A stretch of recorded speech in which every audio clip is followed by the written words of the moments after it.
Let me teach you how you make in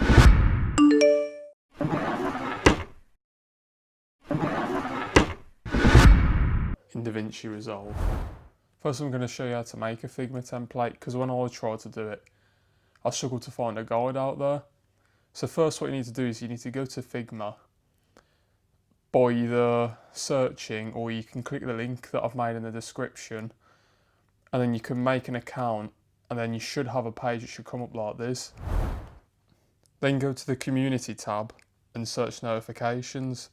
As you can see, there's loads of different options, but I'm going to use the iOS notifications by Dennis. So click on this and open in Figma and select which template you want.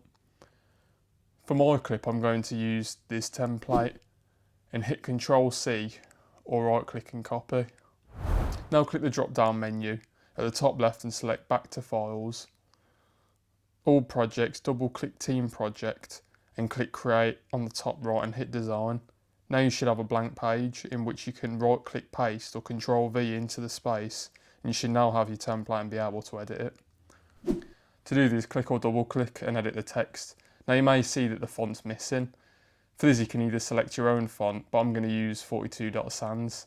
You can now edit the text however you like, and you can now add the icon. This at first I did have difficulty though, because I tried dragging an image in, but it wasn't going into the space for the icon. Now this is going to be a little bit awkward, but it's the only way I was able to do this. Scroll down to Fill, Add, then on Custom, the little picture icon, and add the icon you want to use. I'm using YouTube for this. This must be a PNG. Now let's change this from Fill to Fit. Go to the selection colours and click the icon on each one until there are no selection colours. They should all appear in Fill and Stroke, in which now you can just click the minus and get rid of them. You should now have a notification ready to use. You just now need to select it and export it to download it to your computer. Now let's go into a DaVinci project that you want to add this to, and drag and drop the template into the media pool and add it to your timeline on a separate track above the video you're going to add this onto. You are now ready to create the animation. First make two cuts where you have the zoom in and out animation. For this you can select the video and hit Ctrl+B or use the cut tool. Now we have the two cuts ready, we are now going to move on to the keyframes. Now I didn't really know much about keyframes before, but they're quite easy to be fair, once you understand them. When you click on the keyframe, for example the transform keyframe, on the right and then go forward and change the position, then that change will be made when you clicked the keyframe to when you change the position, and the frames between are automatically created to make a smoother transition to that endpoint. For this animation, we will want the whole transform keyframe selected at the start of the cut, and then move to the end and change your settings till the phone is correctly adjusted on the screen, with enough space that we can put the notification above it. Now we have the zoom in effect. Make sure to save this by either making a note or taking a photo, because we'll need this for the zoom out effect. Now for the zoom out cut, we can go to the last frame of the zoom in effect we've made, copy and paste each value of the transform values and transfer it to the start of the zoom out effect. Now just simply click the transform keyframe again and go to the end and click each keyframe in transform, and make sure to input the values you made a note of in transform manually, otherwise it won't animate. Don't tell me why. Now we should have a zoom in and out effect. We can now move on to the actual iPhone notification. For this, hover to either the end frame of the last frame from the zoom in effect, or start frame from the zoom out. Or what I did is selected a frame when the phone was turned on to make it look like it was realistic, and go to File, Export and Current Frame as Still.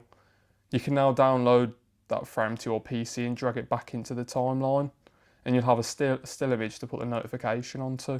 You could make one that tracks if your phone moves, but for this I'm keeping it simple. Make sure that this is in the middle between the zoom in and out effect. Now with the notification selected, go to the modifiers, press Shift, space and add the DV effect. Now you can transform a notification by experimenting with these values.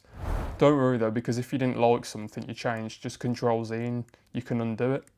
Now keep going back and forth this modifier and timeline till it looks as though it's on the phone or wherever you want to put it. You can also use the transform settings to change the location as well. Once you're happy with these, you can add another keyframe, preferably at the start frame of the photo that you've made. Now we can do exactly what we did for the zoom in effect. Go to the end frame and change the transform property so that it's zoomed out and right above the phone. You can customise this even more by changing the DVE values. Now you should have this, which I think looks pretty cool. But you can make this even better by selecting the zoom in and out effect and adding the motion blur modifier. This masks the sudden cut from the zoom to the image.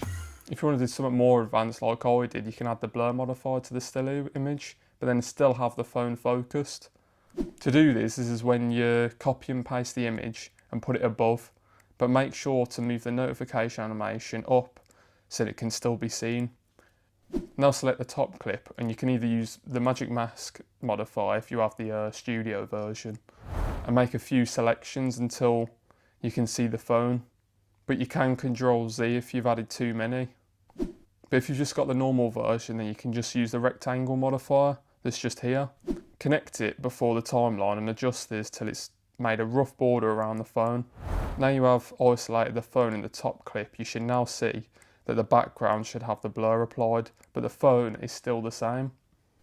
Just need to add some sound effects and it's pretty much finished. Now you know how to make this edit. Hope this leveled up your project.